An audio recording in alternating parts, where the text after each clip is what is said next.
여러분과 함께 오늘은 마태복음에 대해서 함께 배워보도록 하겠습니다.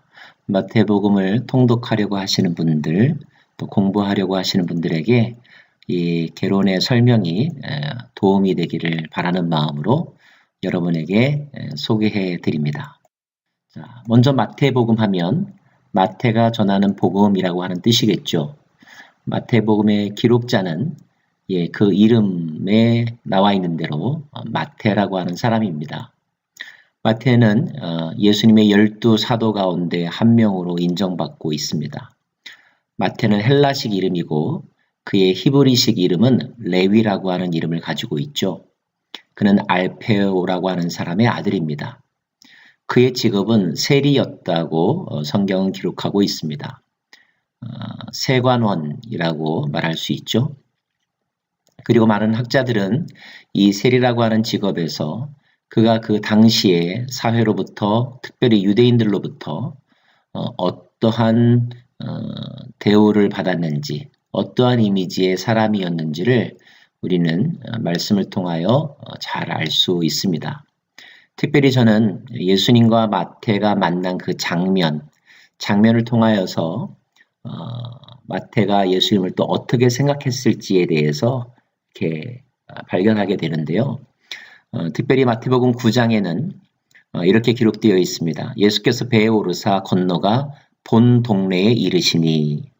여러분 여기 본 동네라고 하는 곳이 어디를 뜻할까요? 이곳은 바로 가버나움을 일컫는 말입니다. 예수님이 자라난 곳은 나사렛이라고 하는 곳이었지만 예수님은 그 후에 나사렛에서 옮기셔서 가버나움에서 사셨다라고 하는 표현이 누가복음에 나옵니다. 여기서 본 동네란 바로 그 가버나움을 일컫습니다.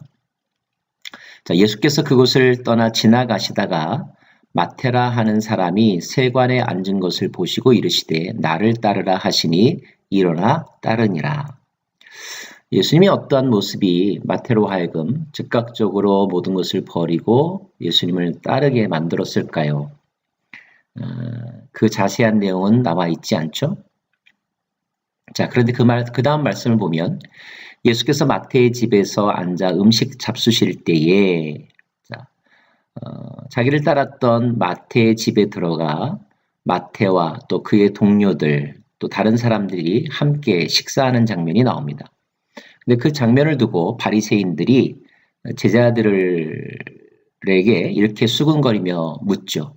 어찌하여 너희 선생은 세리와 죄인들과 함께 잡수시느냐. 적어도 당시에 종교적인 또는 지도자격이 된다고 하는 사람들은 세리라고 하는 직업을 죄인들과 동격으로 보았습니다. 그도 그럴 것이 세리라고 하는 것은 당시에 많은 사람들에게 세금을 거둬들이는 일을 했었는데 그들은 로마 정부의 일을 대행하는 사람이었죠. 또 특별히 그들이 맡은 일이 세금을 징수하는 일이다 보니까 사람들에게 좋은 이미지를 줄 수 없었습니다. 유대인들의 입장에서는 세리들은 어쩌면 외국 침략자들의 앞잡이이고 그들의 삶을 더욱더 곤고하게 만드는 착취자라고 하는 인식이 강했던 것 같습니다. 자, 그런데 그때 예수께서 그 이야기들을 들으시고 그들에게 하신 말씀이 마태복음 또 누가복음에 나옵니다. 그 말씀을 보면 그 말씀을 듣던 마태가 예수님에 대해서 어떤 느낌이었을지가 충분히 짐작이 됩니다. 자기를 향하여 비난하는 그들의 수군거림에 대하여 예수는 내가 의인을 부르러 온 것이 아니라 죄인을 불러 회개시키러 왔다라고 말씀하시면서 건강한 자에게는 의사가 쓸데없고 병든 자에게라야 쓸데있느니라 이런 말씀을 하십니다. 세리도 다 사람들이고 또 다른 사람들의 시선을 의식했었기 때문에 바리새인들의 말들, 그들의 수군거림을 들을 때마다 세리들도 마음이 편치 않았을 것입니다. 그런데 예수님이 그들 앞에서 세리들을 변호하고 계시고 세리들이나 죄인들의 그 존엄성, 그들이 가져야 될 영적인 존엄성을 강조하시면서 말씀하고 계신 것이죠. 아마도 마태는 이 장면에서 또 한 번 감동하지 않았을까요? 그리고 내가 예수님을 따르기를 정말 잘했다. 내가 예수님을 평생의 주인으로 모시겠다. 이런 생각을 하지 않았을까요? 충분히 짐작이 가능한 그런 장면이라고 여겨집니다. 자, 성화들 속에 나와 있는 이 마태의 모습은 주로 이렇습니다. 첫 번째 그림은 예수께서 마태를 부르시는 장면이고요. 그리고 또 전설에 의하면 마태는 이후에 AD 70년 이후에 아시아와 마케도니아 지방에서 복음을 전하다가 순교한 것으로 그렇게 알려져 있습니다. 그리고 많은 12사도들을 나타내는 성화 속에는 마태가 이러한 모습으로 그려져 있죠. 특별히 그에 의하여 성경이 기록되었기 때문에 마태는 뭔가를 기록하는 모습으로 성화 속에서 등장하는 것 같습니다. 자, 그러면 마태가 기록한 이 마태복음은 주로 어떤 특징들을 가지고 있을까요? 많은 학자들은 마태복음이 기록된 시기가 AD 70년 후반 내지는 80년경까지 봅니다. 자, 이것은 예수님이 돌아가시고 나서 약 40년, 적어도 50년 정도 지나고 난 다음에 기록된 책이라는 것을 우리로 하여금 생각하게 합니다. 자, 그러면 마태는 그 마태복음을 읽어야 될 사람들에게 예수님이 어떠한 분이라고 소개하고 싶었을까요?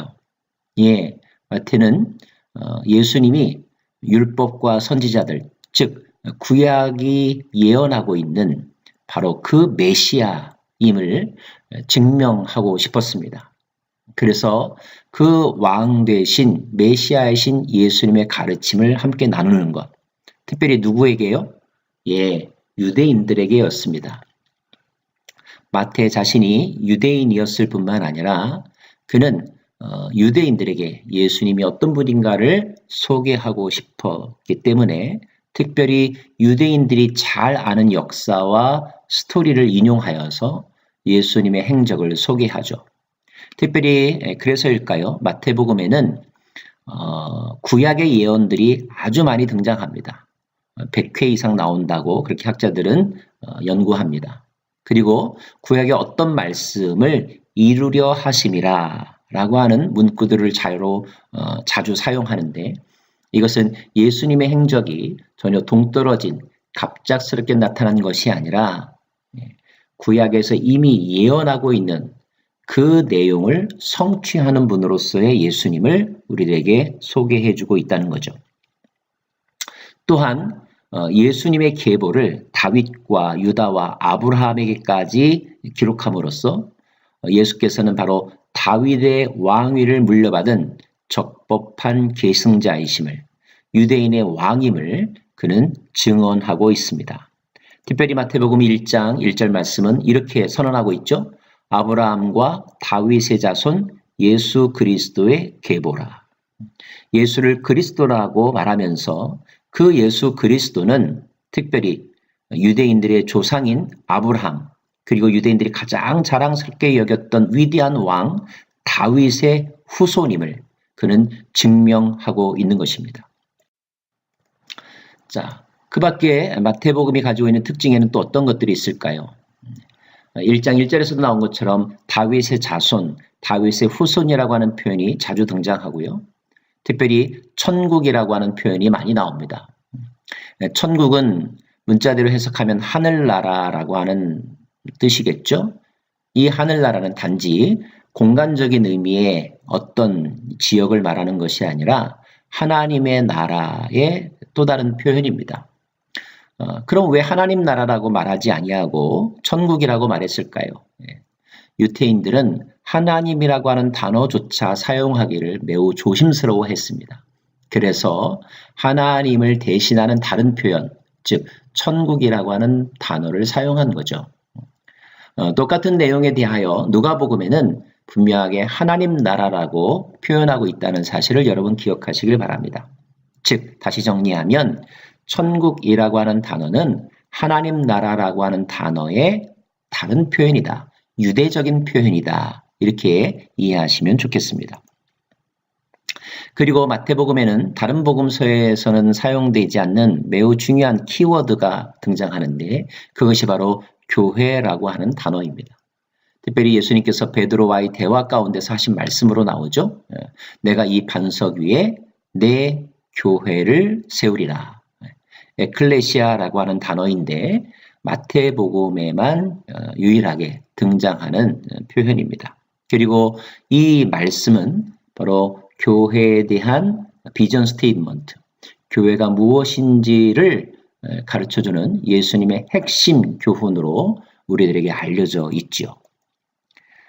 그리고 마태복음에는 특별히 예수님의 사역을 그들의 조상 가운데 한 사람이었던 모세의 사역과 연관지어서 또는 모세를 떠오르게 하는 그런 장면으로 설명하고 있는 것을 우리가 알게 됩니다.